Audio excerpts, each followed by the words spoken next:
자, 오늘 스데반의 마지막 이야기입니다. 스데반의 마지막. 자, 우선 52절부터 한번 가서 볼까요? 너희 조상들이 선지자들 중에 누구를 박해하지 아니하였느냐?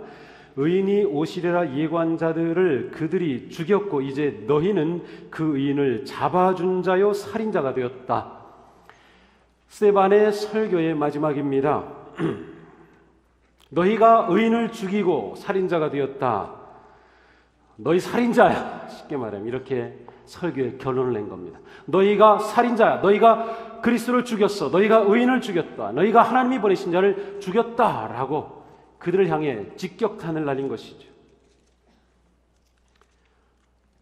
스데반의 설교를 들은 사람들은 찔림을 받았습니다. 54절에 보니까 그들이 이 말을 듣고 마음이 찔렸습니다. 여기서 찔린다고 하는 단어의 원래적 의미는 칼로 휘집어 놓는다는 뜻입니다. 그러니까 이 스데반의 설교를 들었을 때 예리한 검이 그들의 심령을 휘집어 놓은 것처럼 그렇게 그들은 위기감 그리고 그 앞에 우리가 정말 그랬구나 하는 그런 찔림을 강력하게 받았습니다. 찔림을 받으면 어떠한 반응을 나타내야죠? 이게 어디서 나는 소리죠? 찔림을 받으면 뭔가 반응을 해요. 베드로가 설교했을 때 사람들은 찔림을 받아 뭐 했어요? 회개하죠. 우리가 잘못했습니다. 스데반이 설교해서 그들이 찔림을 받았어요. 그런데 그들이 회개하지 않았어요. 찔림은 받았는데 회개로 이어진 것이 아니라 오히려 스데반을 향하여 이를 갑니다. 마음이 찔려 그를 향하여 이를 갈거늘 이를 툭 가는 거죠. 내 놈이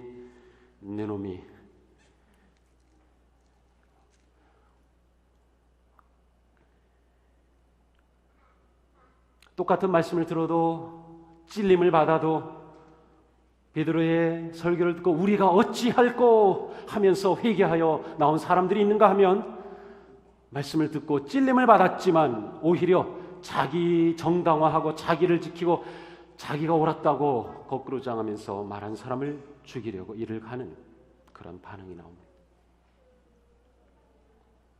그들이 마음에 찔려서 회개하였다면 얼마나 좋은 결과가 나타났을까요?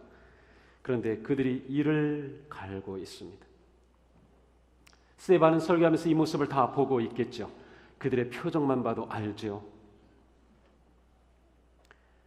스데반은 그 상황 가운데 이제 그의 마지막 모습을 보여줍니다.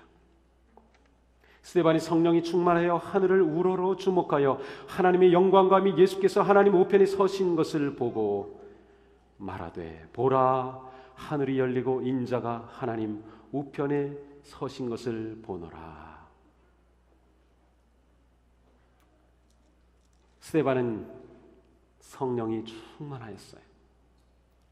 그리고 하늘을 보면서 그 영광스러운 모습을 볼 때 예수님이 하나님 우편에 서 계신 모습을 봅니다. 그래서 인자가 하나님 우편에 계신 것을 보노라 이렇게 말하니까 57절에 그들이 큰 소리 지르며 귀를 막고 일제히 그에게 달려들어 성 밖으로 내치고 돌로 칠세. 찔림을 받았던 그들은 결국 스데반을 죽이게 됩니다. 성 밖으로 끌어내어서 돌을 던집니다. 그리고 그들이 증인들의 옷을 벗어 사울이라 하곤 청년에 맡기고 돌을 던지고 스데반은 돌에 하나 둘 맞으면서 무릎 꿇은 그는 쓰러지고 돌무더기에 쌓이고 그는 죽습니다.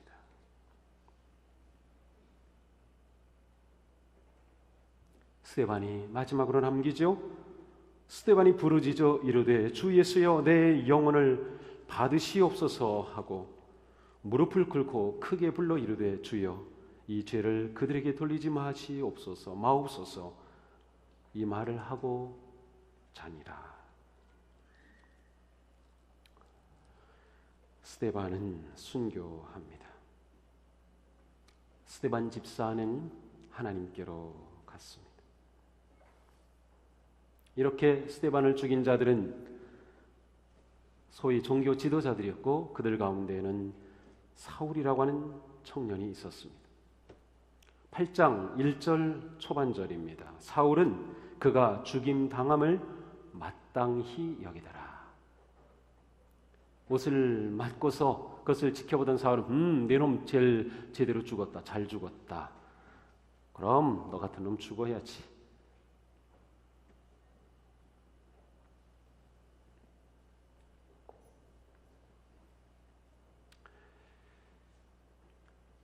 오늘 말씀은 스데반의 마지막, 이 땅의 마지막 순간을 보여줍니다. 그리고 스데반의 구체적인 행동을 우리들에게 전해줍니다. 성경에서 마지막 순간을 스데반처럼 자세하게 기록한 사람은 없습니다. 그냥 하나님이 불러가시니 자니라, 하나님께로 돌아가니라, 열조에게로 가니라, 다 뭐 그럽니다. 그런데 스데반은 아주 세세하게 그의 마지막 순간을 전해주고 있습니다. 스데반은 죽음으로 말한 사람이었습니다. 죽음으로 말하고 있습니다. 55절로 다시 가서 봅니다. 스데반이 성령 충만하여 하늘을 우러러 주목하여 성령 충만하여 하늘을 쳐다보았습니다. 스데반은 성령과 지혜가 충만하고 사람들에게 신망 있는 사람이었습니다. 스데반은 성령님을 말하지 않고서는 언급할 수 없는 사람입니다. 스데반은 성령님이 함께 하시는 능력의 삶을 살았습니다. 그의 담대한 말씀 선포와 정확한 말씀의 해석과 그리스도를 증거함은 성령님의 능력으로 이루어진 일이었어요. 그의 인생은 완전히 성령님이 주도하고 성령님이 사로잡은 인생이었습니다. 그의 담대함은 성령님으로부터 나온 힘이었습니다. 그의 능력은 성령님께서 주신 능력이었습니다. 그가 놀라운 성령님의 역사를 마지막 순간까지 보여주고 있습니다. 우리는 승리하는 삶, 그게 무엇인가 스데반을 통해서 보게 됩니다. 성경에 스데반이 소개될 때 스데반은 처음 7집사를 선택할 때 그의 이름이 맨 처음에 나옵니다. 7집사의 맨 처음. 물론 맨 처음에 나왔다고 가장 중요한 사람이었을까? 뭐 그렇지는 않았겠지만 스데반의 이름이 맨 처음에 기록되었다. 뭔가 특별합니다. 스데반은. 그런데 처음 소개되는 스데반은 성령이 충만하고 지혜가 충만하고 사람들에게 칭찬받는 자. 이후에 스데반에 관해 소개되는 모든 구절마다 성령 충만함, 지혜가 있음이 함께 나옵니다. 그리고 스데반은 실제로 오늘 우리가 보는 7장 그리고 6장 포함해서 그의 긴 설교문이 나옵니다. 스데반이 성령 충만하였고 지혜가 충만하였은 그 지혜는 하나님의 말씀을 아는 지혜였습니다. 그리고 하나님의 말씀을 증거하는 지혜였습니다. 성령 충만함과 말씀은 함께 가야 합니다. 그런데 불행하게도 이게 자꾸 나누어지죠. 성령 충만하고 그러한 사람들은 좀 이 말씀을 좀 앉아서 묵상하고 공부하고 연구하는데 좀 의도적으로 시간을 내야 합니다. 또 말씀을 앉아서 연구하고 묵상하는 사람은 좀 의도적으로 뜨거운 기도의 자리에, 뜨거운 찬양의 자리에 의도적으로 자꾸 참여해야 합니다. 그래서 우리 신앙이 성령 충만함과 지혜의 충만함이 균형을 이루어야 합니다. 교회도 마찬가지입니다. 어느 교회는 그냥 뜨겁기만 합니다. 어느 교회는 그냥 말씀만 연구만 합니다. 함께 있는 게 매우 중요합니다. 균형 잡힌 스데반은 그러한 집사님이었습니다. 원래 구제를 위해서 7집사를 택하였지만 실제로 7집사들은 구제 사역만 한 것이 아닙니다. 그들은 구제 사역자로 세워졌음에도 불구하고 그들은 말씀 사역을 하였고 기적의 사역을 행하였고 교회 안에서 리더로서 성령 충만함과 지혜 충만함의 삶을 살았던 사람들이에요. 우리가 어떤 사역을 할 때 나는 이 사역에만 집중한다. 좋은 생각입니다. 그런데 문제는 그 사역을 행할 힘은 어디서 오는 겁니까? 그 사역을 믿음으로 끝까지 감당할 그 능력과 인내심은 어디서 오는 것입니까? 말씀과 기도, 성령과 지혜 함께 갖춰야 해요. 이곳에 계신 분들은 적어도 집사님들 또 신앙적으로 헌신된 분들인데, 왜냐하면 이 저녁 예배 출석하는 분들이 우리 교회 20%입니다. 20%에 해당하는 분들입니다. 그러니까 우리 동수교회의 대표자들입니다. 여기 계신 분들은 성령 충만과 지혜 충만이 함께 균형 잡힌 믿음의 삶을 살아가는 줄로 믿습니다. 그래야 되는 거예요.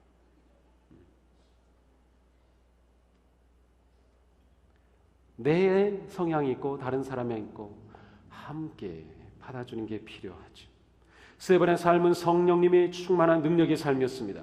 그가 담대하게 말씀을 선포한 것은 성령님이 주신 것이었죠. 그에게는 지혜가 또한 충만하였죠.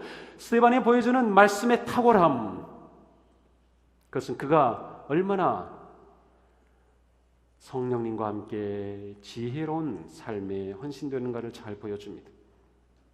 예배와 섬김이 하나가 되는 삶, 성령님과 지혜의 충만함이 균형 잡힌 영성을 우리가 추구해야 하는 것이죠. 이것이 성령 충만한 사람이 보여주는 아주 모범적인 그러한 모습입니다. 자, 두 번째, 성령 충만함의 삶은 어떤 삶인가요? 스데반은 성령이 충만하여 하늘을 우러러 주목하여 보았습니다. 성령이 충만하여 하늘을 보았습니다. 성령 충만함이 그로 하여금 하늘을 주목하는 그러한 행동을 하게 한 것입니다. 그는 생의 마지막 순간에 하늘을 우러러 보았습니다. 그리고 하나님의 영광과 예수님을 보았습니다. 스데반이 보았더니 영광스러운 모습은 다른 사람들은 아마도 직접 보지 못했을 것 같습니다. 그들이 스데반처럼 그 모습을 보았다고 하면 그 영광 앞에 그들은 무릎 꿇었을 것이고 그들이 감히 스데반을 칠 생각조차 못했을 것입니다. 그런데 스데반이 내가 저 영광을 보노라, 하나님 우편에 서 계신 내가 주님을 보노라 할 때 이들은 보기를 거절한 것입니다. 그리고 스데반을 죽이기로 한 것입니다. 스데반은 그의 인생의 마지막에 결정적인 순간에 하늘을 보았습니다. 이것은 그가 하늘을 보는, 하늘을 추구하는 삶을 살았음을 말해줍니다. 스데반은 하늘을 추구하는 집사였습니다. 사람은 인생의 맨 마지막에 그가 가장 절실하게 살았던 삶을 고백할 겁니다. 스데반은 그 인생의 마지막에 하늘을 보았습니다. 그 말은 그는 지금까지 하늘을 보는 삶을 살았음을 말해줍니다. 그것이 그 인생의 방향이었습니다. 이 박해의 순간에 하나님을 봄으로 그는 용기와 위로와 소망을 잡았던 것입니다. 우리는 이 땅에 발을 딛고 살고 있지만 우리의 마음의 시선은 언제나 하늘을 바라보는 삶이 되어야 합니다. 내 시선이 머무는 곳이 내 삶의 목적입니다. 내 시선이 무엇을 향하는가가 내 관심사입니다. 우리의 시선과 관심과 방향은 하늘이 되어야 합니다. 하나님을 향한, 하나님을 추구하는, 하늘을 바라보는 삶이 되는 것입니다. 우리는 이 땅에 발을 딛고 살지만 우리는 이 땅의 사람들만이 아니라 하늘의 사람으로 땅에서 사는 것입니다. 하늘을 바라보기 때문에 땅을 무시하는 삶이 아니죠. 스데반은 이 땅의 사역에 헌신했습니다. 구제의 사역에 헌신했습니다. 말씀 사역에 헌신했습니다. 그러나 그는 땅과 하늘을 동시에 바라보는 사람이었던 것이죠. 만약 우리의 눈이 이 땅만 바라보고 살아간다면 우리의 마음은 금방 황폐하게 될 것입니다. 우리의 영혼은 황폐하게 될 것입니다. 탐욕과 물질 만응에 무너질 것입니다. 생명의 소중함과 영혼의 아름다움을 상실하게 될 것입니다. 우리의 삶이 하늘을 향한 삶, 그리고 하나님 앞에 선 존재임을 기억할 때 우리는 함부로 행동하지 않으며 함부로 말하지 않으며 아무데나 가지 않을 것이며 불의와 부정함에 빠지지 않게 될 것입니다. 요즘 하나님께서 저에게 자꾸 시를 떠올리게 해주셔요. 내가 이 말씀 준비하면서 또 무슨 시를 떠올렸겠어요? 맞힐 것 같아요. 맞아요. 윤동주입니다. 하늘을 우러러 한 점 부끄러움 없기를. 스데반은 하늘을 우러러 한 점 부끄러움 없기를 산 집사였습니다. 예수님을 닮은 하나님의 성품을 가진 집사였습니다. 윤동주의 서시. 죽는 날까지 하늘을 우러러 한 점 부끄러움 없기를. 잎새에 이는 바람에도 나는 괴로워했다. 별을 노래하는 마음으로 모든 죽어가는 것을 사랑해야지. 그리고 나한테 주어진 길을 걸어가야겠다. 오늘 밤에도 별이 바람에 스치운다. 하나님의 용서를 받고 은혜를 입는 삶은 찔림을 받는 것만으로는 부족합니다. 진정으로 회개하며 내 삶의 시선을 땅으로부터 하늘로 옮겨야 합니다. 내게 주신 은혜와 감동대로 결단해야 합니다. 하나님 앞에 부끄러움 없는 삶을 사모하는 것입니다. 그는 그 마지막 순간 순교를 당하면서 하늘을 보았습니다. 하나님 보시죠. 저는 끝까지 하나님 앞에 믿음을 지킵니다. 저는 끝까지 말씀에 헌신하고 있습니다. 저는 이 마지막까지 주님만 바라봅니다.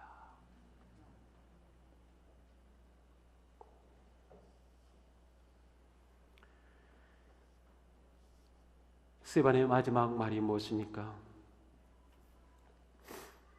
이 죄를 저 사람들에게 돌리지 마옵소서. 주여, 이 죄를 그들에게 돌리지 마옵소서. 성령 충만한 삶은 용서하는 삶입니다. 누가복음 23장 34절에서 예수님은 십자가상의 첫 번째 말씀입니다. 아버지, 저 사람들을 용서해 주십시오. 저 사람들은 자기네가 무슨 일을 하는지 알지 못합니다. 십자가상 가상 7원의 7마디의 첫 번째는 용서의 말씀이었습니다. 스데반은 곧 예수님을 닮은 사람이었습니다. 오늘 스데반이 죽는 모습은 예수님을 그대로 닮는 판박입니다. 스데반의 모습을 읽는 사람은 이거 예수님의 모습과 너무 똑같은데? 맞아요. 스데반은 예수님을 닮은 사람이었습니다. 진짜 제자였습니다. 진짜 성도였습니다. 예수님을 닮은 사람의 특징은 용서하는 삶입니다. 스데반은 죽는 순간까지 자신을 돌로 쳐 죽이는 그들을 향해 원망하거나 저주하지 않았습니다. 그에게는 억울함이나 분노의 마음이, 미움이 없었습니다. 오히려 그는 평안하였으며 그는 원수들을 걱정하며 그들을 위해 기도하였습니다. 용서는 이 시대에 우리들이 가져야 할 매우 중요한 믿음의 성품입니다. 우리는 많이 용서해야 하며 우리는 많이 용서받아야 할 존재입니다. 예수님은 용서의 삶을 매우 강조하셨습니다. 7번씩 70번이라도 용서하라고 대강조를 하셨습니다. 우리는 용서받은 자입니다. 용서받은 자는 용서하는 삶을 사는 것입니다.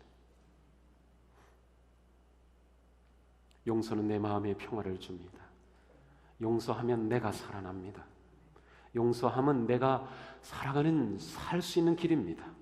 용서는 다른 사람을 변화시킬 수 있는 길입니다.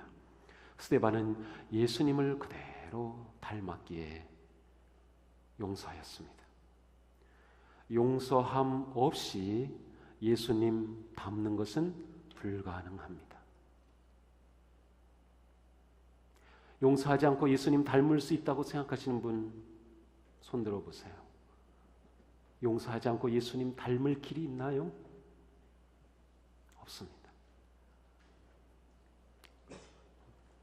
우리는 많이 용서해야 합니다. 용서를 기도해야 하고 용서를 베풀어야 하고 우리 또한 용서를 받아야 합니다. 용서가 우리를 살립니다. 용서하면 가정이 살아납니다. 용서하면 관계가 살아납니다. 스데반의 용서의 삶을 통해 하나님은 상상할 수 없는 일을 하십니다. 8장 1절 상반절, 사울은 그가 죽임당함을 마땅히 여기더라. 열정적인 바리새인이었던 사울은 스데반을 죽이면서 당연하게 여겼습니다. 스데반을 죽인 무리의 대표자였습니다. 스데반을 죽인 증인들의 옷을 맡아서 지켰던 사울입니다. 이 사울에게 무슨 일이 일어난 것일까요? 저는 사울이 변화된 것이 예수 그리스도 부활의 주님을 다메섹 도상에서 만나 변화되었지만, 오늘 본문에서 사울의 이름을 2번씩이나 기록하면서 스데반의 죽음과 사울을 교차시키는 것은 스데반의 죽음을 통해 하나님은 새로운 생명의 싹을 준비하셨음을 보여줍니다. 사울은 스데반이 죽임당함을 마땅히 여겼지만 하나님은 그 속에서 이미 일하기 시작하셨던 거죠. 스데반의 용서의 삶을 통해 이미 하나님은 사울의 마음을 만지셨던 겁니다. 사도행전 6장 15절에서 스데반의 얼굴이 천사와 같았다고 전해줍니다. 사람은 얼굴로 표현하죠. 천사의 얼굴인 스데반은 용서의 삶으로 진짜 천사였습니다. 용서함으로 예수님의 얼굴을 지녔습니다. 지금 바로 여러분에게 떠오르는 사람 있습니까? 용서해 줘야 할 사람.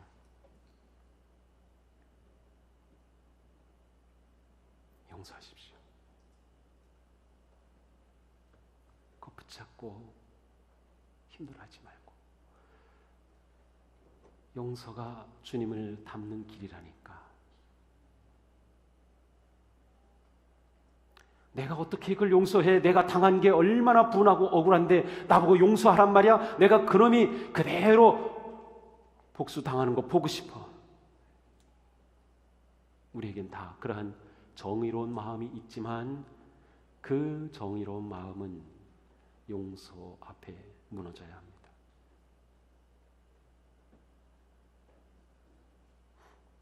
우리는 매일매일 용서해야 합니다. 매일매일 용서해야 합니다. 그리고 우리는 매일매일 용서받아야 합니다. 용서받아야 합니다. 용서가 우리를 살려내는 거지요.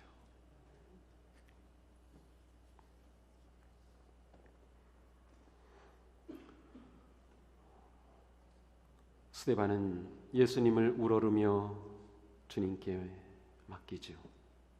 59절입니다. 스데반이 부르짖어 이르되 주 예수여 내 영혼을 받으시옵소서.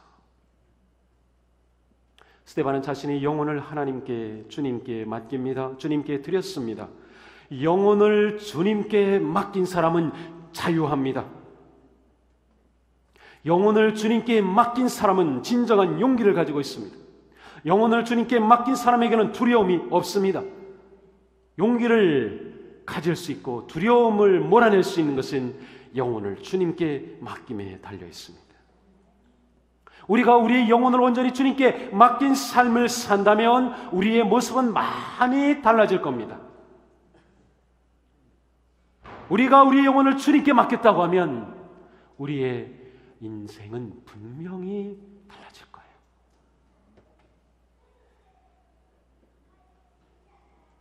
우리는 지속적으로 반복적으로 우리의 삶을 주님께 드리며 기도하며 헌신해야 합니다. 그때 우리는 산 제물로 주님을 예배하는 자가 되는 것입니다. 온전히 주님께 드려진 인생이라면 우리에게는 세상이 줄 수 없는 그 평화, 그 기쁨, 그 만족함이 하나님이 주시는 선물로 찾아올 것입니다. 예수님도 누가복음 23장 46절에서 내 영혼을 부탁하나이다 라고 주님께 영혼을 맡기셨어요. 스데반이 꼭 예수님을 닮았어요. 피투성이가 되어 무릎을 꿇고 죽어가며 기도하는 그의 모습이 오히려 얼마나 영광스럽습니까? 예수님은 이런 스데반의 모습을 감히 앉아서 보실 수가 없었습니다. 하나님 우편에서 예수님은 서셨습니다. 성경에 유일하게 하나님 우편에 서신 예수님 모습이에요. 죽어가는 그 스데반의 모습을 예수님이 감히 앉으실 수가 없었던 것 같아요.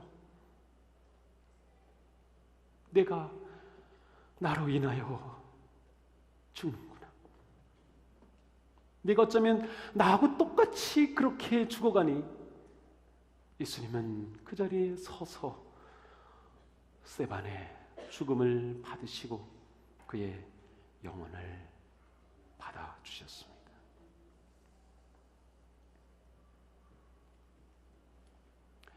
예수님은 서실 필요가 없는 분이셔요. 그래서 성경에는 하나님 우편의 보좌에 앉으신 주님으로만 나옵니다. 왜 앉아 계신가요? 이미 우리를 위한 대속 제물의 대제사장의 사역을 완수하셨기 때문에 앉아 계신 겁니다. 성전에는 의자가 없습니다. 제사장은 앉지 않습니다. 그러나 예수님은 대제사장으로 하나님 우편에 앉아 계시는 분이에요. 그런데 스데반의 죽음에 그 주님이 서셨던 거죠.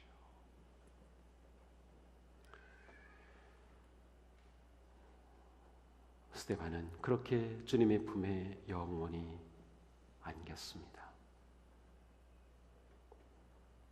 영혼을 맡겼기 때문에 주님 품에 그렇게 안겼습니다.